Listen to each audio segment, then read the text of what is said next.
everyone, welcome back to another Osahra episode. It's 11th episode, and before, of course, starting and talking about what we are going to do today, let's say Hafara to $2.20 as well. Hafara, Skibitth, and Hafara, everybody else, and welcome to episode 11.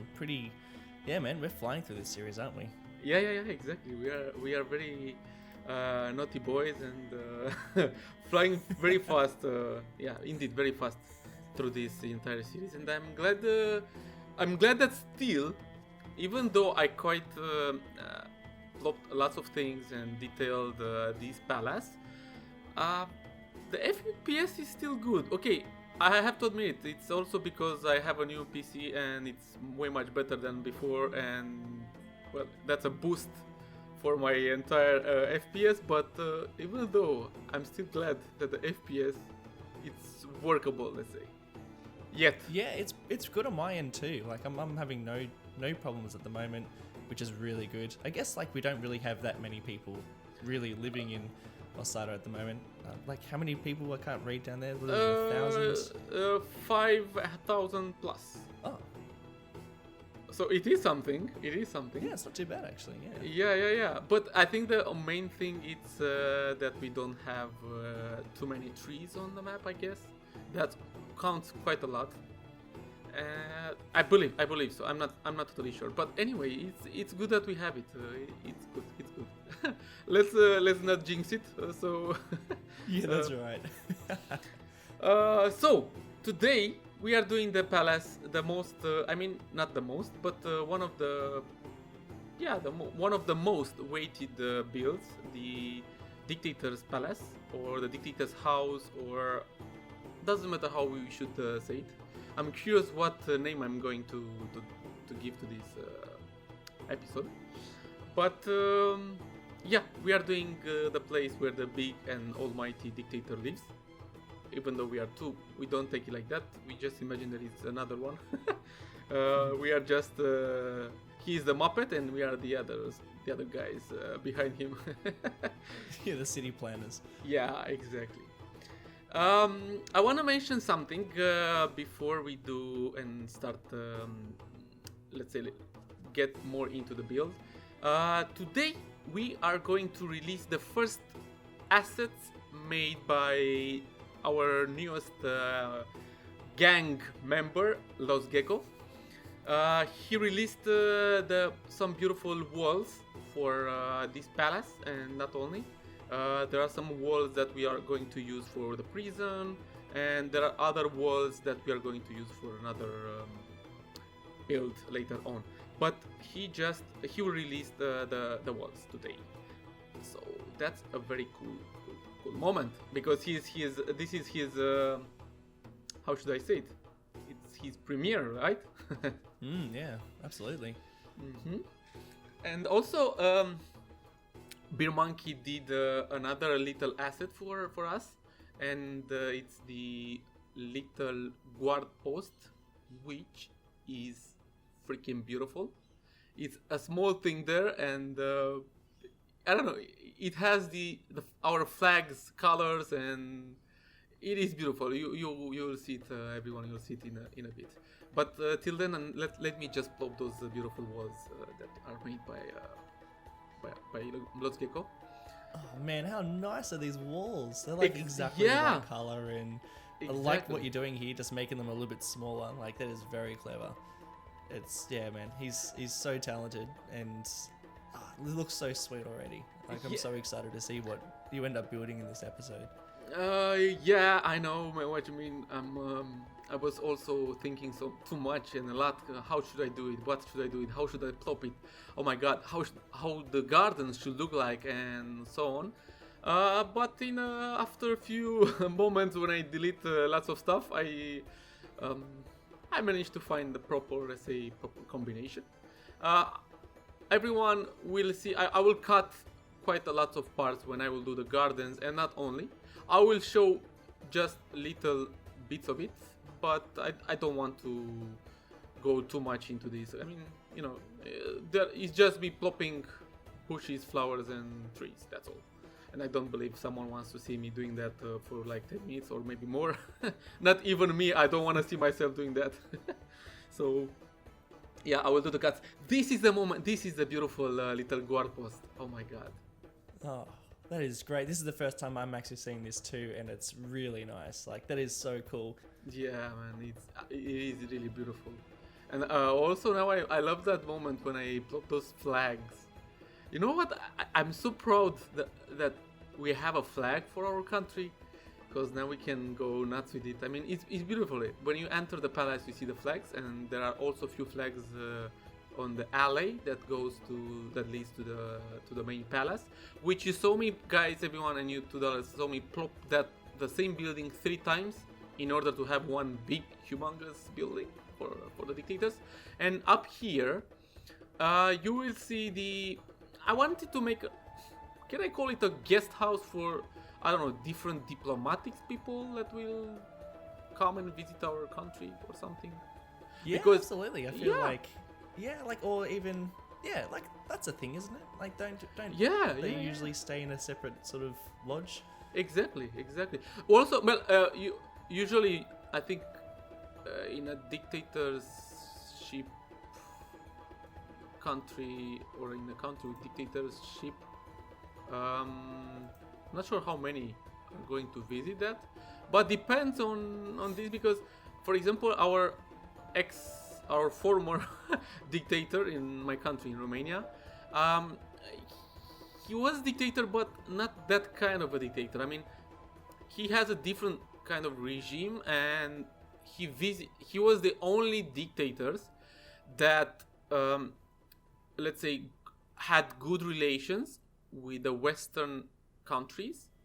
I mean, he was the only dictator that was allowed to visit White House in US, and also other countries, Germany and a few other European countries. Ceausescu had a cool and nice relations with Western countries, and he was not, making like. He was exporting stuff, he was buying stuff for a while, and he was a different kind of dictator. But he had his good parts and bad parts. So let's imagine that it's the same thing here, and some other foreign diplomats or presidents or God knows what are coming and visiting us here in Osahra, and we need to have a guest house for them. Or maybe for sure. Or maybe it's just it's our bathroom. Okay, yeah, that could be, but we will not tell them. Yeah, absolutely. That's right. You have to sleep here in this bathtub, which is a huge one, but it's the best ever in Osaka. Anyways, things are going to, let's say, are going to have take a shape around this palace.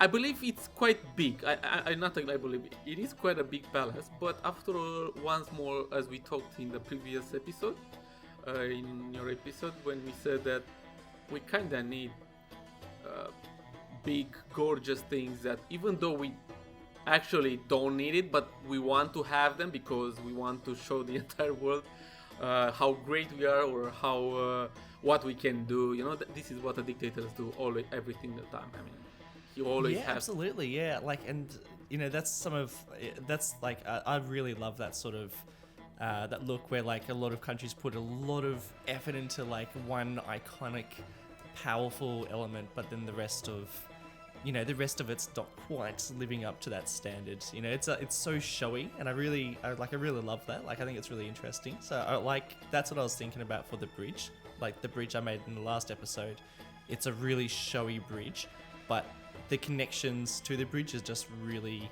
rough. And below the bridge, there's, I didn't really talk about it in the episode, but, plan to do lots of farmland and kind of a bit more poverty underneath the bridge.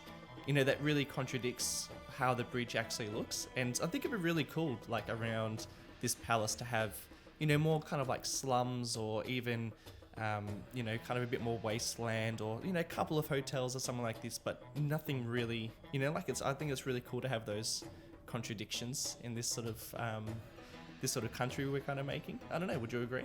Yes, indeed. That's the perfect way to say it, because this is how it works. Once more, it's just a game. It's just a fictional story, a fictional country, and a fictional. I mean, everything is fictional here. So yeah, we are not copying something right now. I mean, an idea or something. It's just for the fun. I mean, let's have fun, and that's all. I'm trying to think of countries where I've seen there like a dictator's palace. Like, have you ever seen a dictator's palace before, or like a? Oh yeah. You know, like a. Pardon? Yeah. I've seen. I have in my country, not one, many of them. And is it open? Like, can you go and visit it? Yes. I didn't know till this year. You are going to laugh, but I didn't know that the former dictator's house, one of them from Bucharest, was open to be visited. I had no clue. Someone just randomly said something about that, and I was like, what? Can we do that? And the very second day, me and my girlfriend went to visit that that huge house, and it's sad. Sometimes, this is a sad part. I mean, people in my country couldn't see. We had like few hours of electricity per day. Well, during the night, most likely, and television, TV, only 2 hours of TV shows. Well, more likely was him talking about something, and then some animated movies, and that's all. I mean, nothing else. But I do remember when my father was taking out the car battery, and he was plugging in a little TV, a sport TV, a little one, to have power, and this way, with a big antenna, we could have reached some TV shows from our neighbors, from the Bulgarians. Oh my god, those times, wow, man. That's so interesting. Yeah, well, there are some interesting stories about this.